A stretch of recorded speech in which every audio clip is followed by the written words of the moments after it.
Essa é a terceira aula que nós estamos vendo o papel dos homens. Possivelmente nós encerramos hoje, se o Senhor assim o permitir. E aí, no mês de julho, nós vamos gastar um tempo falando sobre a realidade do casal com filhos pequenos dentro de casa, fazendo os ajustes aí que precisam se fazer necessários. Nós já vimos alguns textos a respeito do papel dos homens. Nós começamos em Gênesis vendo que o governo é conjunto, depois nós fomos até Gênesis 1 e 2, vendo que o governo é conjunto. Gênesis 3, a gente vê que o principal papel do homem destacado nas Escrituras é o papel de provedor. O homem, ele tem a responsabilidade de prover a casa. Obviamente que no texto de Gênesis começa com o prover financeiro, mas não se restringe a isso. Como nós estamos vendo, o homem tem que prover todas as necessidades daquilo que acontece dentro de casa. Tanto a necessidade de dinheiro, quanto a necessidade de afeto, quanto a necessidade dos princípios espirituais, como nós vamos ver nessa manhã nos outros textos, né? Então, nós estamos estudando e tendo essa clareza. Nós vimos o Salmo 128, nas duas últimas reuniões, nós vimos que quando o Senhor chama um homem, Ele vai ordenando algumas áreas na vida de um homem. A primeira área que Ele ordena é o relacionamento desse homem com o próprio Deus, né? E se eu pudesse resumir numa palavra, eu diria o seguinte, que o homem precisa aprender a lidar com verdade. Porque a Bíblia diz que Deus é luz. Então é a primeira coisa, um homem que não sabe lidar com a verdade da sua vida, de quem ele é, das coisas que acontecem, ele não é um homem habilitado para a vida familiar ainda. Por isso o Espírito de Deus vai levá-lo, vai criar situações, vai criar ocasiões em que o homem vai se ver apertado para ter que lidar com a verdade dele, para ter que encarar a verdade dele. Ali é a base de toda a transformação do homem. Porque sem verdade não há comunhão, como nós já vimos lá atrás, né? Então é a primeira realidade de um homem. Depois ele vai ter que lidar com dinheiro e trabalho. Ele tem que aprender a ser moderado no dinheiro e no trabalho. Ele vai ter que aprender a lidar, então, com a mulher, as necessidades da mulher, com a necessidade dos filhos e, então, com a igreja, como nós vimos. Então, a gente viu até o Salmo 128. Agora vamos avançar um pouquinho mais. Vamos lá para o Novo Testamento, 1 aos Coríntios, capítulo 11. É mais um texto que vai mencionar a respeito do homem e da mulher. 1 aos Coríntios, capítulo 11, versículo 2 e 3. O assunto de autoridade é um assunto por demais importante nas Escrituras. A autoridade é um assunto que provém de Deus. A Bíblia diz que Deus é a fonte de toda autoridade. Não há autoridade colocada nessa terra que não venha de Deus. Seja ela uma autoridade boa, seja ela uma autoridade má. Deus nunca valida o pecado, mas Deus pode permitir para julgamento das pessoas uma autoridade ruim. A gente vê isso ao longo da história, né? Toda autoridade procede de Deus. Os nossos filhos hoje, eles enfrentam uma luta espiritual violentíssima, onde desde cedo eles são ensinados a não respeitarem a autoridade. Queridos, quem foi na existência espiritual o primeiro ser a se rebelar contra a autoridade? Satanás. Ele quis ser igual a Deus. Ele não quis se sujeitar à condição de anjo, ele quis ser igual a Deus. Então, todo enfrentamento indevido de autoridade é um processo espiritual e maligno. Nós podemos, sim, lembra que toda autoridade terrena é para nós nos submetermos, mas não é para nós obedecermos. A obediência total e restrita apenas à autoridade de Deus. A autoridade dos homens, submissão, quando esta autoridade está de acordo com a vontade de Deus. Quando não está de acordo com a vontade de Deus, nós podemos não nos submeter. Mas os nossos filhos vão sendo ensinados desde muito cedo a terem enfrentamento indevido quanto à autoridade. Isso atinge todas as camadas sociais. Basta a gente ver nos protestos atuais que a gente tem, nós temos gente da classe média alta cometendo crimes gravíssimos, porque isso não é uma questão de cultura nem socioeconômica. Isso é uma questão espiritual. Assunto de autoridade é uma questão espiritual, onde Satanás tenta entrar e destruir, desde um casamento, até uma família, até uma igreja, uma sociedade. É um jogo muito simples, é uma questão espiritual. E esse texto, ele vai ensinar, nós não vamos estudar todo o texto, mas ele ensina princípios maravilhosos com relação à autoridade. O versículo 2 diz assim: de fato eu vos louvo, porque em tudo vos lembrais de mim, e retendes as tradições assim como eu vô-las entreguei. Quero, entretanto, que saibais ser Cristo o cabeça de todo homem, e o homem o cabeça da mulher, e Deus o cabeça de Cristo. Então ele está ensinando aqui um princípio. Eu vou colocar esse princípio para vocês. Se o quadro não cair, eu vou colocar o princípio para vocês. É como se fosse um guarda-chuva. Deus é uma questão de cobertura.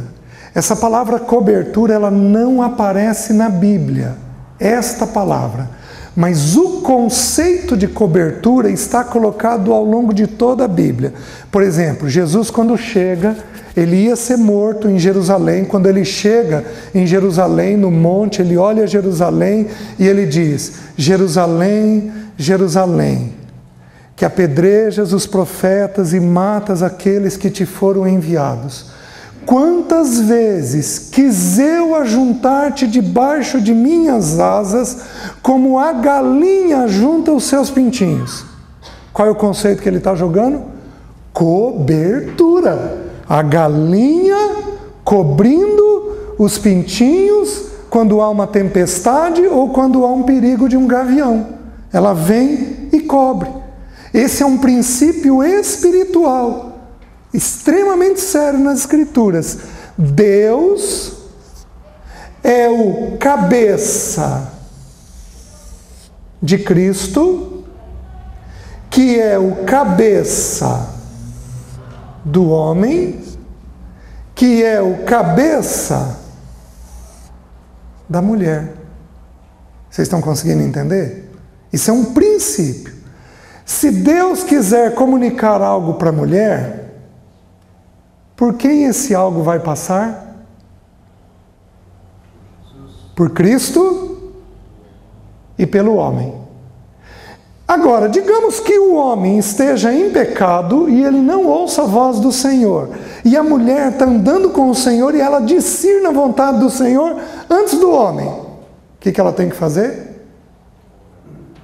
Aguardar no Senhor até que Deus convença o homem. Alguém pode resistir à vontade de Deus? Vocês têm certeza? Alguém pode resistir à vontade do Senhor? Agindo eu, quem impedirá? Homem algum nesta terra pode impedir a vontade do Senhor. Então, quando o homem não foi convencido, a mulher aguarda no Senhor. até aquele momento em que Deus vai trabalhar a vida do homem naquilo. Ela aguarda num espírito de oração, de jejum, de quebrantamento, até que o Senhor visite aquele homem e quebrante aquele homem.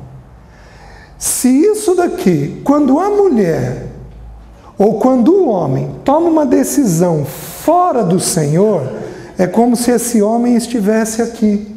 Ele não estivesse debaixo desta cobertura espiritual. Vocês estão conseguindo entender? Então, é papel do homem exercer dentro de casa, prover dentro de casa o quê? Autoridade.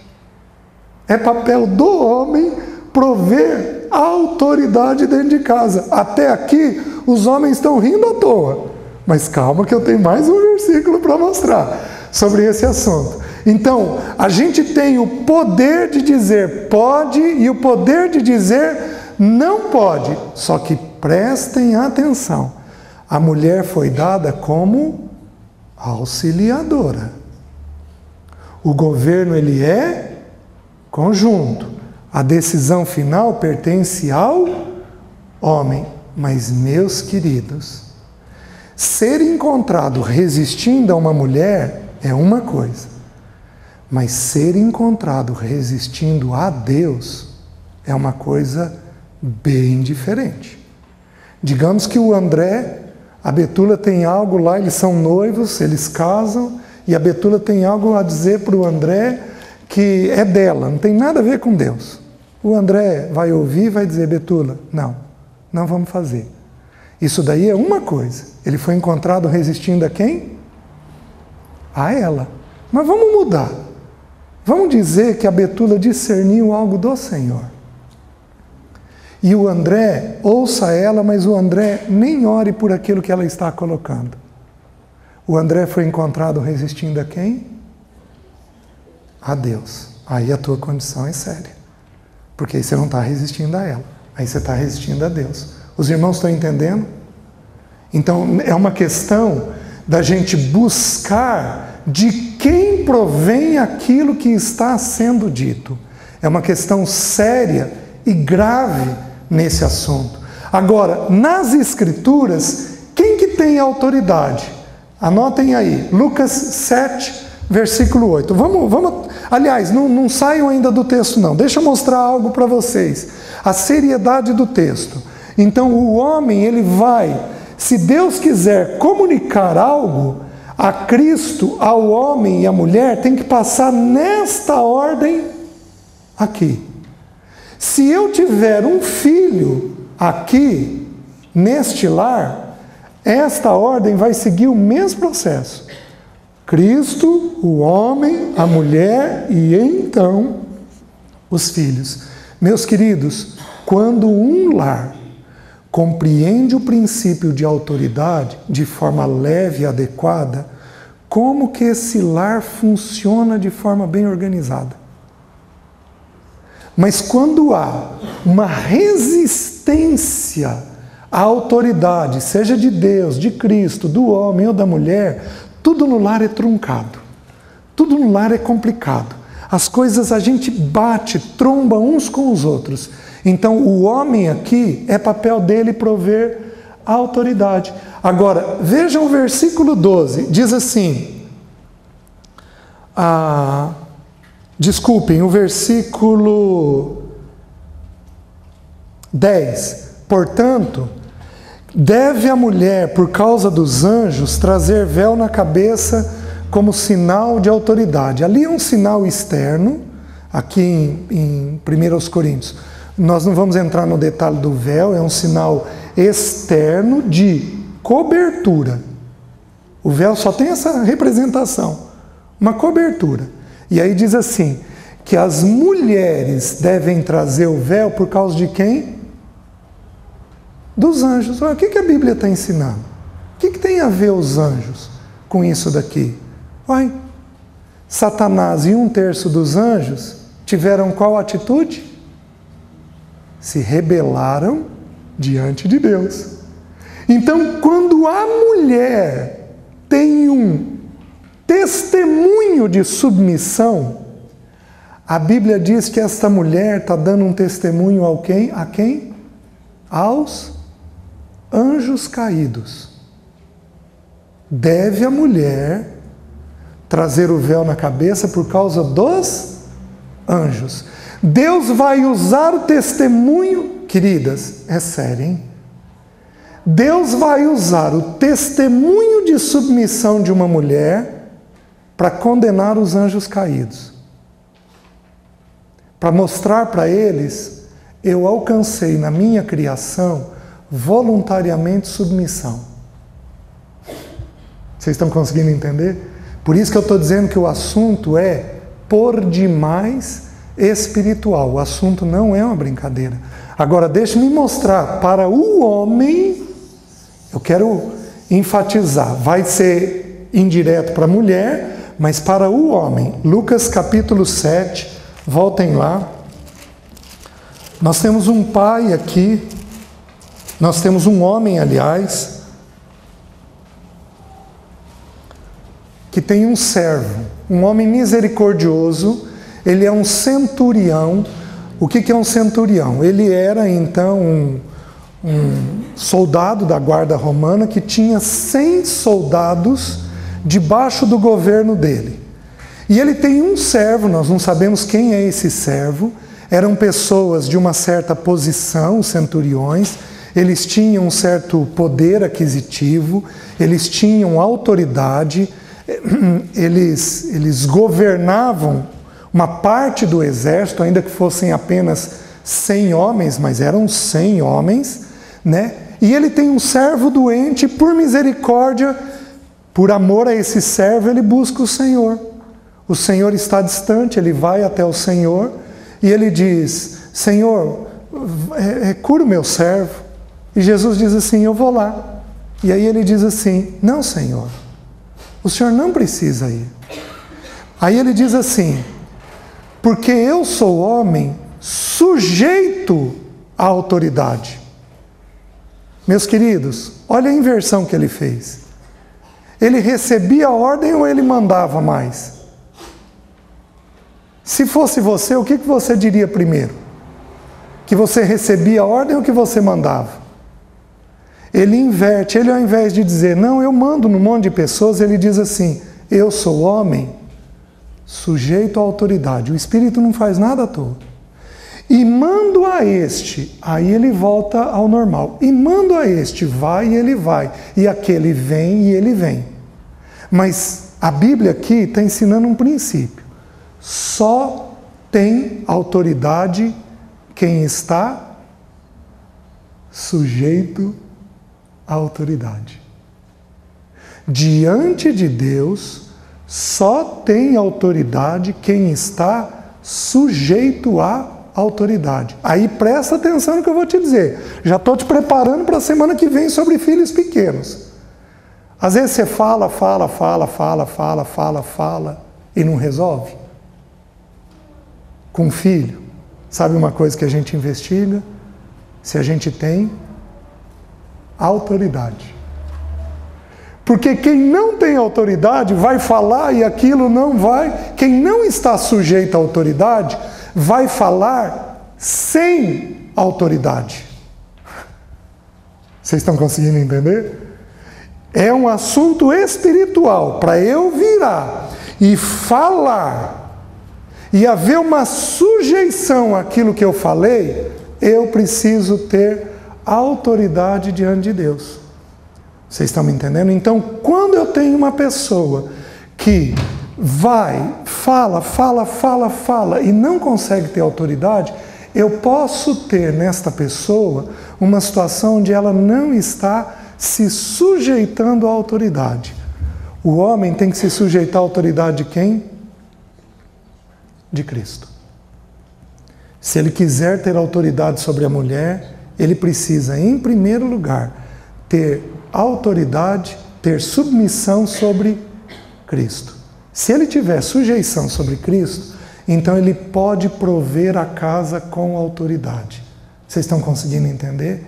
Então esse é o conceito de autoridade nas Escrituras. Um homem nunca, por favor, nós vamos ver no próximo texto, nós somos cabeças, nós não podemos ser cabeçudos, nós somos cabeças, nós temos que estar sujeitos à autoridade para exercer um governo de forma adequada dentro de casa, amém?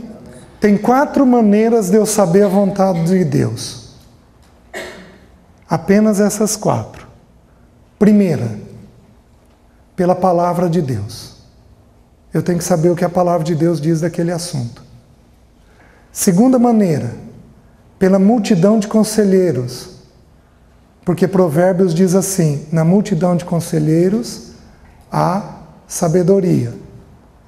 Terceira forma de saber a vontade de Deus, na sujeição às autoridades. Porque se a autoridade começa em Deus, eu vou me sujeitando às pessoas que estão acima de mim. Digamos que você e o André discordem. Digamos que vocês dois discordem. E não há pecado nisso daqui. E em última ideia, o que você faz? Se sujeita. Simples. Você está entendendo? Se sujeita. Digamos que haja uma divisão entre vocês dois, e aqui é difícil para os homens, e nós temos que aprender a fazer isso. Não é uma lição fácil. Digamos que haja uma divisão entre vocês dois, o que você faz? Cedo? Você ceder? Não. O que você faz? A mesma coisa que ela, você se sujeita, mas a quem? A Cristo. Você vai buscar em oração, para saber o que Ele tem. E como que é a resposta dessa oração? Como que a gente sente ela? Então, aí a última coisa, a paz de Cristo. O Senhor vem e inclina o nosso coração. Só que Ele pode usar, o Senhor vai usar de uma forma tremenda a palavra. Por isso que um homem deveria ter a palavra guardada dentro do seu coração. Esses dias um irmão partilhou, uma pessoa terminou a leitura das Escrituras. Sabe em quanto tempo ele leu as Escrituras? 61 horas. 61 horas dá para ler a Bíblia em quanto tempo? 2 meses. Daria para ler quantas vezes no ano? 6 vezes.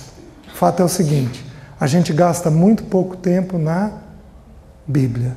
E a Bíblia é o grande manual para a gente tomar decisões. Isso daqui tem instrução para muita coisa, mas não é pouca não, é muita coisa. Vocês estão entendendo? Vamos para Efésios. O que mais o homem vai prover? Efésios capítulo 5, versículo 23. Vamos começar com 22. As mulheres sejam submissas ao seu próprio marido, como ao Senhor. Porque o marido é o cabeça da mulher, como também Cristo é o cabeça da igreja, sendo este mesmo o Salvador do corpo. Como, porém, a igreja está sujeita a Cristo, assim também as mulheres sejam em tudo submissas ao seu marido. Maridos, amai vossa mulher, como também Cristo amou a igreja, e a si mesmo se entregou por ela, para que a santificasse, tendo-a purificado por meio da lavagem de água pela palavra, para a apresentar a si mesma a igreja gloriosa, sem mácula nem ruga, nem coisa semelhante, porém santa e sem defeito. Assim também os maridos devem amar a sua mulher como ao próprio corpo. Quem ama a esposa, a si mesmo se ama, porque ninguém jamais odiou a própria carne, antes a alimenta e dela cuida, como também Cristo faz com a igreja, porque somos membros do seu corpo. Eis porque deixará o homem a seu pai e a sua mãe, e se unirá à sua mulher, e se tornarão os dois uma só carne. Grande é este mistério, mas eu me refiro a Cristo e à igreja. Não obstante vós, cada um de per si, também ame a própria esposa como a si mesma, e a esposa respeite ao marido. Queridos, aqui está dizendo então que o homem é o cabeça da mulher, como Cristo é o cabeça da igreja. Então o casamento, ele representa o quê? Cristo e a igreja. Você crê nisso? Mas você crê de todo o coração nisso? Porque quando a gente crê que tudo é Cristo, fica mais fácil a gente se submeter aos princípios. Tudo é Cristo.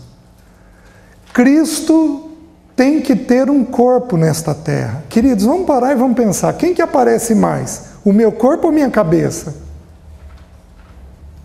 Quem que aparece mais? O corpo. Mas o corpo, ele faz o quê? Apenas o que a cabeça mostra. Tenta entender. Deus tem que ter um testemunho nesta terra. Quem é o testemunho de Deus nesta terra? O corpo de Cristo. E a mulher representa o corpo como o homem representa a cabeça. Então, do mesmo jeito que Cristo é a cabeça, o homem precisaria ser a cabeça. Então ele diz, porque o marido é a cabeça da mulher. O que é cabeça? No original, a palavra cabeça significa, no grego, autoridade, direção. Então o homem tem que dar o quê? Direção. Agora, eu vou te fazer uma pergunta. Se você não lê a Bíblia, você vai dar direção segundo o quê? Segundo você. Por isso que os homens, as mulheres também, mas os homens em particular, deveriam ter uma constância na leitura das Escrituras. Mas, queridos, é uma constância na leitura das Escrituras. Porque você não consegue dar direção se você não souber o que isso daqui ensina. Como é que você vai dar direção se você não gasta tempo nisso daqui? Você vai dar direção no que você entende ser de bom senso, dentro do teu entendimento. Ih, gente, mas o nosso entendimento às vezes está tão longe do entendimento do Senhor. O que a gente supõe é tão longe do que Deus de fato pensa. Então, o homem, para ele ter autoridade e direção, para ele ser o cabeça, isto daqui deveria cobrir a cabeça dele. Com todo respeito, né? Isso daqui deveria fazer mais ou menos assim na cabeça da gente. A nossa cabeça deveria estar coberta por isto daqui, porque aí a nossa direção é segundo o Senhor. E aí, vamos lembrar, anotem aí, quem estiver anotando, decorem Eclesiastes capítulo 8, versículos 5 e 6. Já que nós temos que dar a direção, Eclesiastes 8, 5 e 6 diz assim: porque para todo propósito debaixo do céu há tempo e modo. O sábio sabe discernir o tempo e o modo. Às vezes a tua direção pode estar extremamente correta, mas ainda não é tempo do Senhor. Não basta eu estar correto. Eu tenho que discernir o tempo do Senhor de aplicar uma determinada verdade dentro do casamento. Por isso que ser homem demanda tempo, demanda sofrimento, porque é ele quem vai ter que dar toda a direção do que acontece dentro de casa. Tudo bem? Vamos um pouquinho mais. Efésios, então. O homem é o cabeça. Ele vai dar autoridade e direção. E aí diz que por ser o cabeça, ele se torna o salvador do corpo. O que é essa palavra salvador no grego? Eu não estou citando o nome da palavra grega, você pode pegar aqui se você quiser depois, eu estou citando só o significado. O que significa essa palavra salvador? Salvador significa libertador, preservador, conservador. Queridos, a Bíblia, não sou eu não, a Bíblia está dizendo que a mulher precisa de libertação, de conservação, de preservação.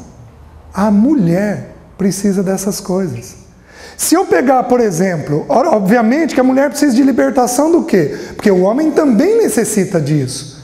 O homem também precisa ser liberto, mas aqui a Bíblia está dando uma ênfase especial à mulher. Ela precisa de libertação do quê? Vou dar um exemplo.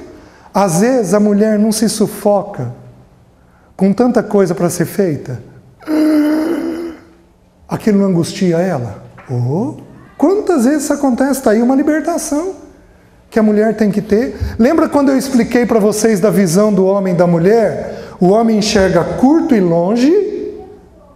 Desculpa, o homem enxerga estreito e longe, a mulher enxerga aberto e curto. Por isso mulher tem visão lateral. A mulher, ela enxerga muita coisa imediata. Ela sufoca. Está aí um exemplo de libertação que a mulher precisa. Ela agoniza com algumas coisas. Queridos, a Bíblia é muito prática. A Bíblia não está falando de nada que não existe na prática em todas as gerações. Outra coisa, quando diz a palavra, significa que ela precisa de libertação e preservação. Vamos fracionar a palavra preservação. Serviço. Então, quem que vai servir quem no casamento? O homem tem que ter a atitude de servir a mulher. A mulher, vamos pegar uma mulher com 2 crianças pequenas dentro de casa. Uma que seja, criança pequena dentro de casa. Dá muito serviço? O homem entende bem isso? Em geral, não. O que o homem tem que fazer? Servir a mulher, nessa fase. Porque é uma ordem. A Bíblia está dizendo que Ele é o Salvador. Nós não somos o Salvador no sentido de redenção espiritual, porque a redenção só é feita na cruz do Calvário. Então nós somos o Salvador no sentido de libertar do sufocamento, de servi-la quando ela fica ocupada demais com muitas tarefas. Esse é o ensino das Escrituras. Então o homem está provendo o quê? O homem está provendo o cuidado em cada fase que a mulher passa. Por isso que a palavra-chave para a mulher é pessoas, mas a palavra-chave para o homem é provisão. Aqui o homem vai prover, eu estou usando o exemplo de uma mulher com uma criança pequena em casa, o homem vai prover serviço. Ele vai prover tarefa, vai lavar o nenê, vai dar banho no nenê, vai trocar uma fralda, vai pendurar uma roupa, vai lavar uma louça, ele vai prover ajuda para a mulher dentro daquilo que ela está tendo necessidade. Já falamos isso semana passada, lembrando que nós vamos ver quem que é para ser boa dona de casa? A mulher. Então não é para a mulher rifar serviço de casa, não. Serviço de casa é da mulher, não é do homem. É para a mulher ser boa dona de casa. O homem vai ajudá-la em algumas coisas que acontecem lá dentro. Certo? Outra palavra então. Aí diz o 24, como porém a igreja está sujeita a Cristo, assim também as mulheres sejam em tudo submissas ao seu marido. Maridos, amai vossa mulher. Esta palavra amor, existem pelo menos 3 palavras para amor na Bíblia. Tudo é traduzido por amor. Mas no grego nós temos 3 sentidos diferentes da palavra amor. O português, às vezes, ele é uma língua muito pobre, onde ele não transmite com clareza a ideia. No grego, nós temos 3 palavras para amor. Nós temos ágape, que é um amor sacrificial. Nós temos filéu, que é um amor de amizade. E nós temos eros, que é um amor afetivo e sexual. Então, dependendo do texto, aparece uma ou outra palavra. Nesse texto de Efésios aqui, a palavra que aparece é ágape, amor sacrificial. Então, marido, presta atenção.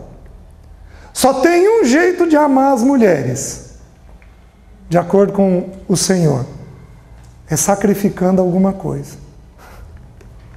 Alguma coisa vai morrer. Vai morrer o futebol, vai morrer a televisão, vai morrer a pescaria. O que mais morre? Vai morrer o trabalho. Amigos. As irmãs me ajudem, quem mais morre?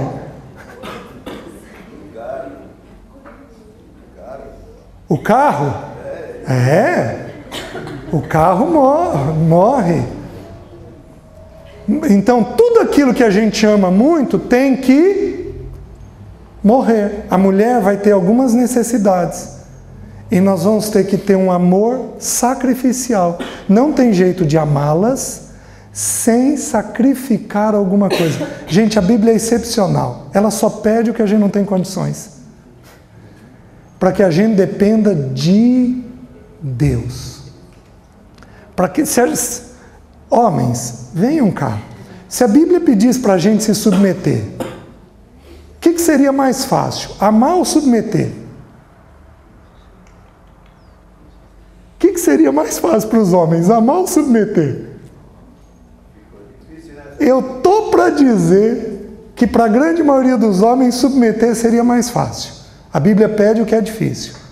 Para a mulher, o que seria mais difícil? Amar ou submeter? A Bíblia pede o que nos é difícil. A Bíblia pede exatamente o que nos é difícil. O homem, é complicado ele abrir mão de algumas coisas, mas é o caminho que ele tem. Um amor ágape. Então ele tem que prover o quê? Amor.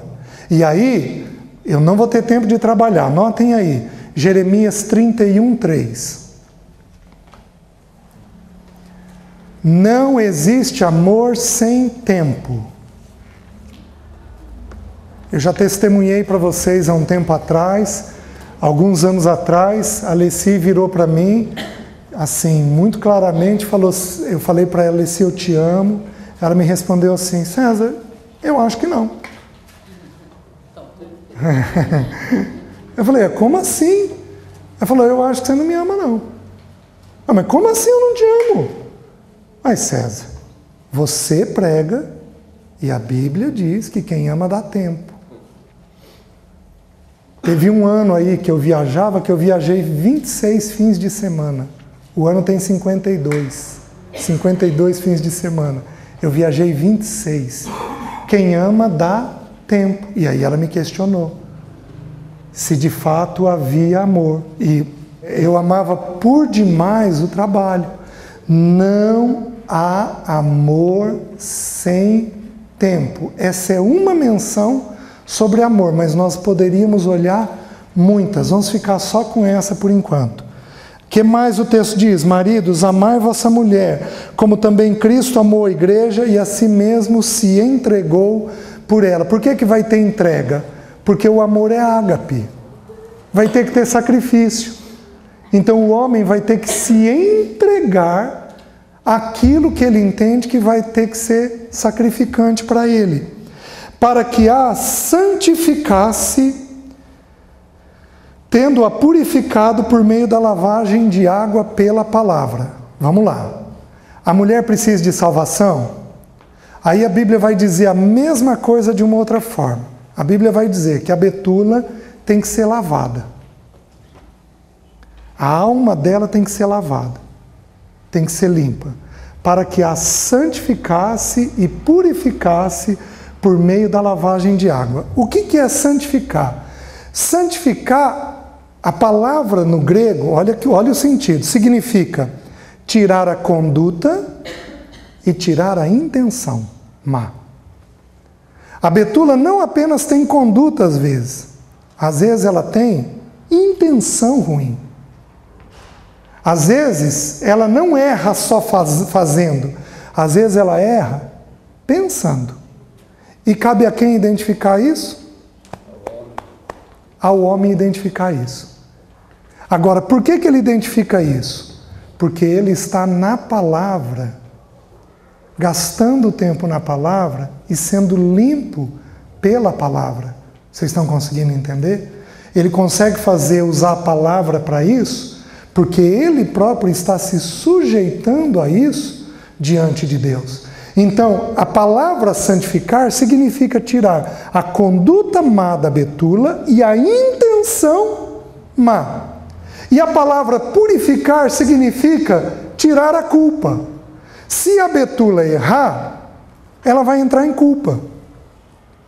Então, cabe ao André santificá-la, corrigir a conduta e corrigir a culpa que advém dessa conduta. Agora, meus queridos, o texto diz assim: pela lavagem da água pela palavra.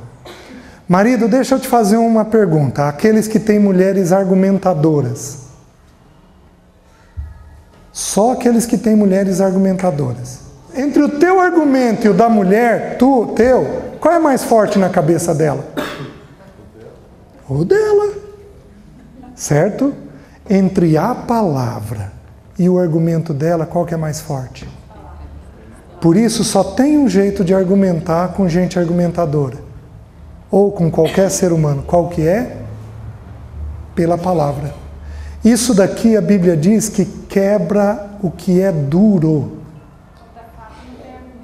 Não tem. A Bíblia, tem um versículo, a José está falando, estou me lembrando agora, se não me engano, no final de ou 1 Coríntios ou Romanos, diz assim: nada podemos contra a verdade. Queridos, quando há verdade, ninguém pode nada. Não tem jogo, não tem manipulação, não tem estratégia. Diante da verdade, é a verdade que aparece. Vocês estão conseguindo entender? A verdade, ela é poderosa. Então, o homem deveria gastar tempo nisso daqui. Meus queridos, eu vou fazer um desafio para você. Se você lê a Bíblia meia hora por dia, o que não é muito, você lê o Novo Testamento em um mês. Você leria o Novo Testamento 12 vezes num ano, com meia hora por dia. Meus queridos, meia hora por dia dá 3 horas e meia na semana. 3 horas e meia na semana é um programa qualquer que a gente faz. Se você não tiver a palavra e não souber ouvir a palavra, você não tem chance de tirar da tua esposa aquilo que é indevido. Vocês estão me entendendo? É pela lavagem de água pela palavra. E aquela mulher que é casada em julgo desigual, cujo marido não é convertido, essa mulher vai sofrer.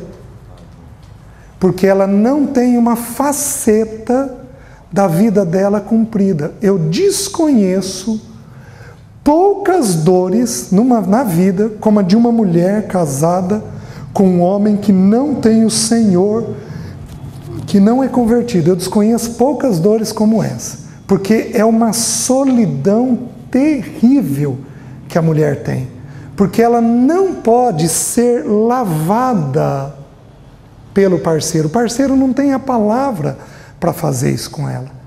Então, o homem tem que prover dentro de um lar a palavra de Deus. Isso é provisão, santidade e purificação vem pela palavra. Agora, olha como que a Bíblia nunca se contradiz. Vocês lembram lá em Gênesis 3 que Adão deu nome para Eva? O nome fala do quê? Do caráter. Então, quem pôs o caráter em Eva? Adão. Adão pôs o caráter em Eva. O homem, no Novo Testamento, identifica onde a mulher tem que ser lavada e ele vai e produz este caráter novo dentro da mulher. Está fazendo sentido? Vamos um pouquinho mais. A última coisa do texto. Aí vai dizer no 27, para apresentar a si mesma a igreja gloriosa, sem mácula nem ruga, nem coisa semelhante, porém santa e sem defeito. A última coisa que o homem provê dentro de casa, versículo 29, porque ninguém jamais odiou a própria carne, antes a alimenta e dela cuida, como também Cristo faz com a igreja. Anota aí essa palavra cuida. Essa palavra cuida só aparece mais uma vez no Novo Testamento. 1 Tessalonicenses, capítulo 2, versículo 7. O que é essa palavra cuida? Agora é uma coisa que todos nós vamos gostar e ela é um pouco mais fácil. Essa palavra cuida significa aquecer, suavizar pelo calor. Toda mulher tem necessidade disso que o André está fazendo com a Betula. O André pôs a Betula no ombro dele. Mulher precisa de calor, de afeto. Uma mulher que não tem afeto, ela começa a inventar coisa na cabeça dela. Tô feia, tô gorda, não me ama, não me quer, tem outra e vai por aí afora. Vocês estão entendendo? Então a mulher, essa palavra cuidado significa aquecer pelo calor, significa afeto. Mulher precisa de afeto. Agora, nós temos um problema aqui, porque tem mulheres secas que não fazem questão de afeto. O problema, tudo bem, o homem então pode ficar mais distante. O problema é que se essa mulher tem filhos, ela vai tender com os filhos a ser de que jeito? Seca. E aí tem um dano alto. Então ela precisa aprender afeto com o marido. Então quando o marido dá esse calor afetivo, ele indiretamente treina a mulher para as relações que a mulher tem que ter na casa dela. Relação com o filho, com mãe dela, com parentes, já que a principal ordem das escrituras é que a mulher tem que cuidar de gente. Vocês estão entendendo? Então, homem precisa prover este cuidado. De que jeito Deus resume o casamento nesse texto? O versículo 33 diz assim: não obstante, vós, cada um de per si, que o homem também ame a sua mulher e que a mulher respeite o seu marido. Qual é a necessidade da mulher? Amor, em forma de prover. Qual é a necessidade do homem? Respeito. Respeito. Vocês estão entendendo? Então, nunca exponham seu marido publicamente se não houver esse consentimento. Nunca façam isso. Porque é a única necessidade de um homem. O homem não precisa de amor. O homem precisa de respeito. O que significa no grego essa palavra respeito? Valorização. Então o homem precisa o quê? Ser. Tem homem que tem pouca coisa para ser valorizado. É uma verdade. Mas no pouco, o que você tem que fazer? Valorizar. Querido, obrigado. Querido, que legal. Nossa, que virtude é essa que você tem. Nossa, como é que isso daqui faz bem para os seus filhos. É a única necessidade de um homem. Assim como a única necessidade da mulher é o amor. Tudo bem? Mais dois textos. Colossenses 3,19. Nós já vamos encerrar. Colossenses 3,19. Maridos, amai vossa mulher. De novo eu tenho aqui o ágape. Maridos, amai vossa mulher e não a trateis com amargura. O que é essa palavra amargura? Mau humor, irritação. Aqui, homens, eu duvido que não tenha um de nós aqui que não tropece nesse versículo, inclusive eu próprio. Por quê? Porque vocês se lembram que quando Adão foi questionado por Deus, o que ele fez? Ele transferiu. Quando um homem se sente pressionado ou questionado, qual é a reação nossa? Transferir. E a gente, em geral, transfere de que jeito? É com sorriso? Não. É com mau humor ou irritação. Isso é um pecado básico de homem. Bem básico. Homem, em geral, pode tratar a mulher com mau humor e irritação. E isto é um pecado grave nas Escrituras, porque aí a conversa não vai avançar. Certo? Todos nós estamos sujeitos a esse tropeço aqui. E é algo que nós temos que cuidar muito. Pode machucar e ferir a mulher, né? E é aquela coisa, a gente tem que amar.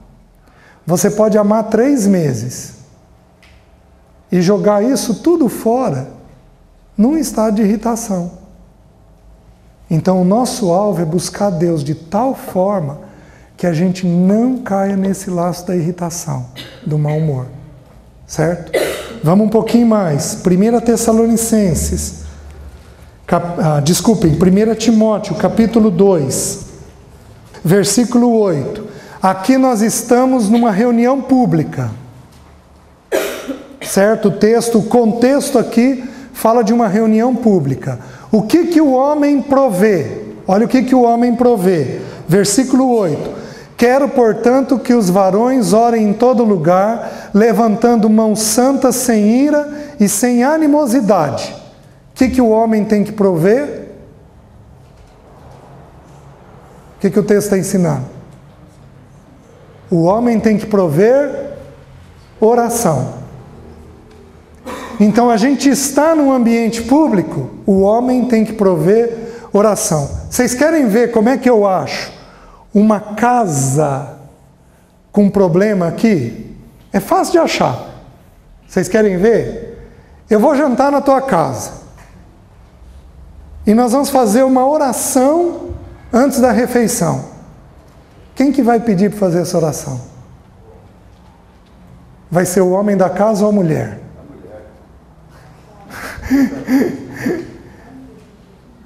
Se a mulher pedir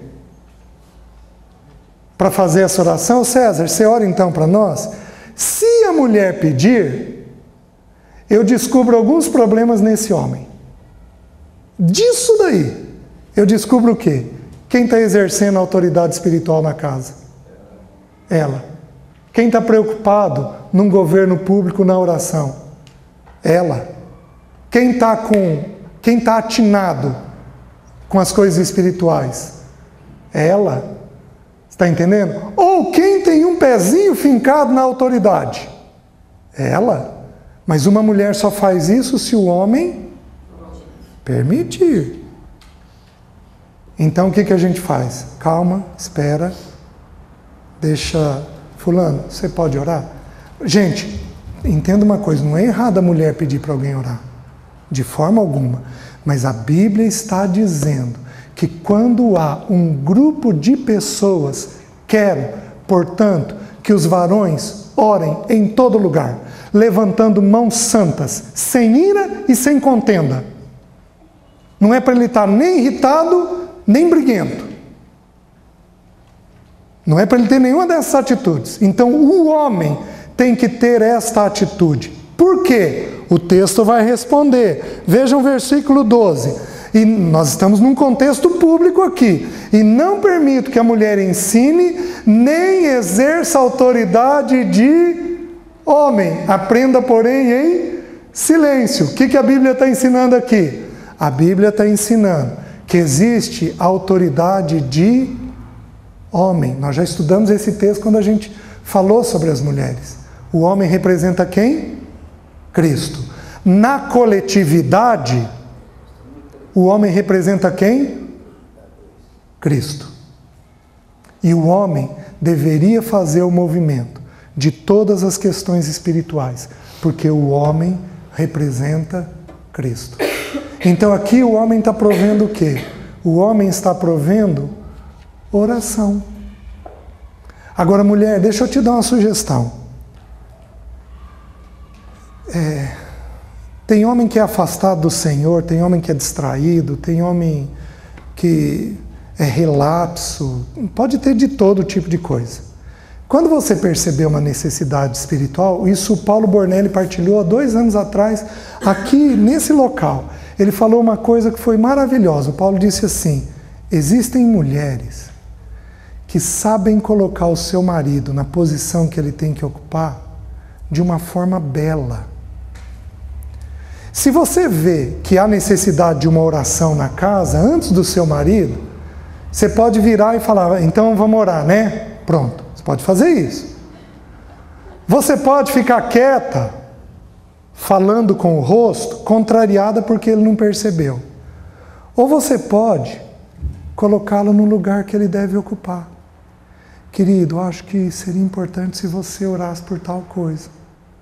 De um jeito discreto, sábio, inteligente. As irmãs estão entendendo? E os irmãos estão entendendo? Uma vez que ela despertou, opa, peraí, então eu tenho que ficar atento a isso daqui. Vocês estão me entendendo? Por isso que a estratégia de Deus, a estratégia do diabo é sobrecarregar um homem. Porque se um homem ficar sobrecarregado, ele chega em casa de que jeito? Esgotado. E aí ele não vai dar conta de ter percepção das coisas. A estratégia do diabo é essa, sobrecarregar um homem. E o homem tem que aprender a chegar em casa inteiro, para ele poder ter percepção das coisas. Então, minhas irmãs, aprendam a colocar o digníssimo no lugar dele de um jeito gracioso, de um jeito sábio, inteligente. Vocês estão entendendo? Façam isso sem queixa, sem enfrentamento, sem briga, porque isso é agradável ao Senhor. Vamos mais, vejam Tito, capítulo 2. Tito, capítulo 2, estamos encerrando. Versículo 1 e 2. Tu, porém, fala o que convém à sã doutrina. Os homens vão morrer comigo aqui. Vocês vão morrer agora, mas eu preciso falar. Eu preciso falar. Mas os homens, vocês vão morrer comigo aqui. De que jeito que a mulher é santificada? Pela palavra. Cadê tua Bíblia? Cadê sua Bíblia, homem?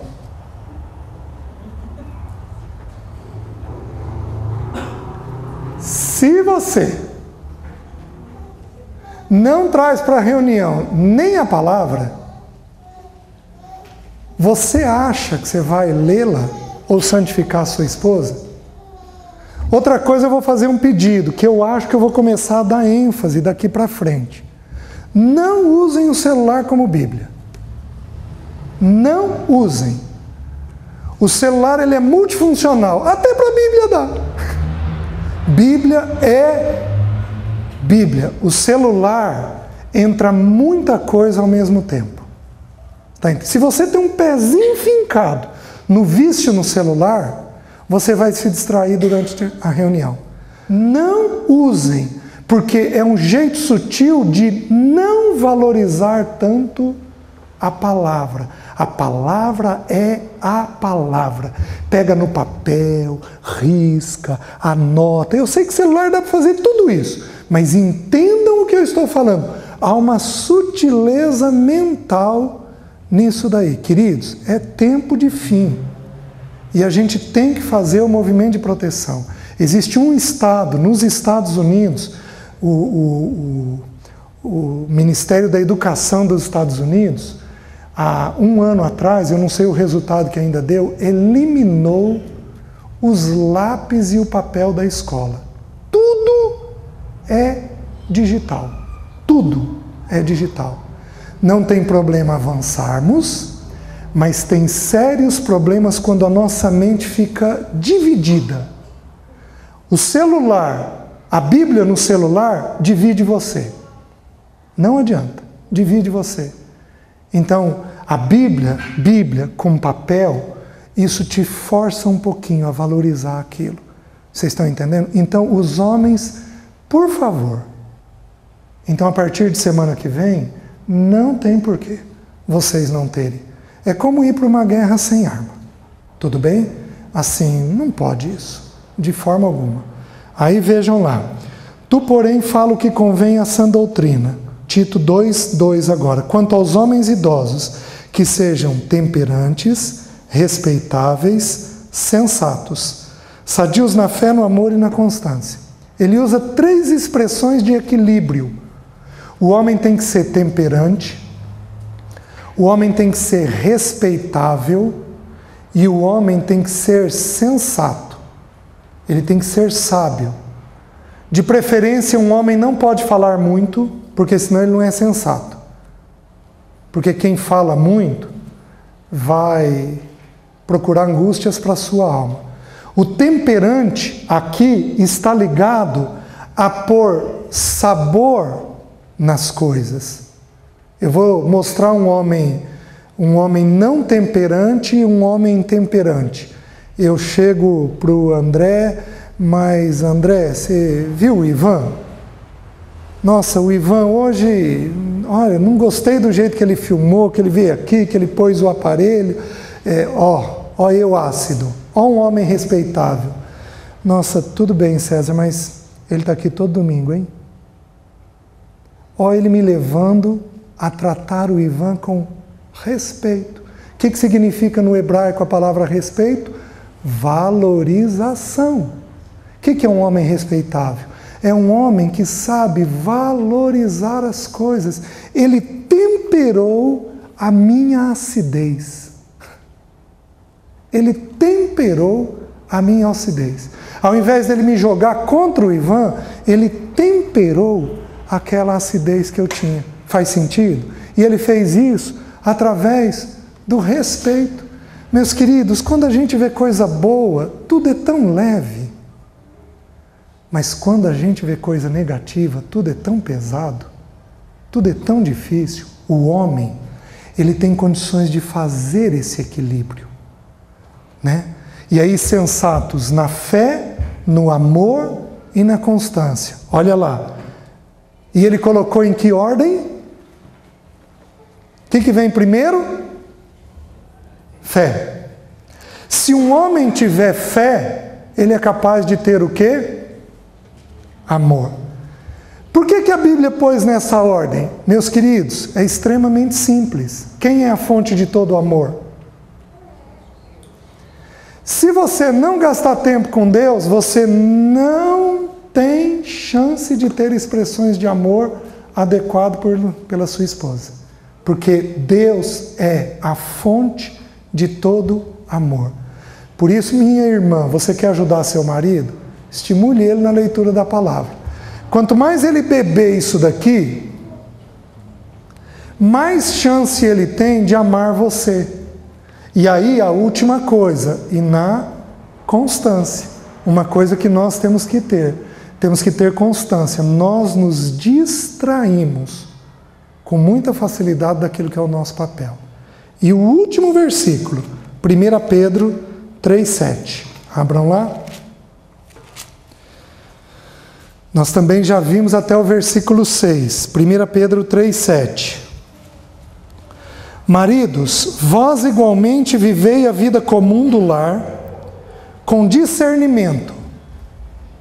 Até aqui. Vivei a vida comum do lar com discernimento. O que é viver a vida comum do lar? Como nós já vimos, é ajudar a mulher naquilo que há necessidade dentro de uma casa. Certo? Queridos, tem criança, nós vamos ver isso a partir de semana que vem. Tem criança que é sufocante. Tem criança que faz isso daqui na mãe.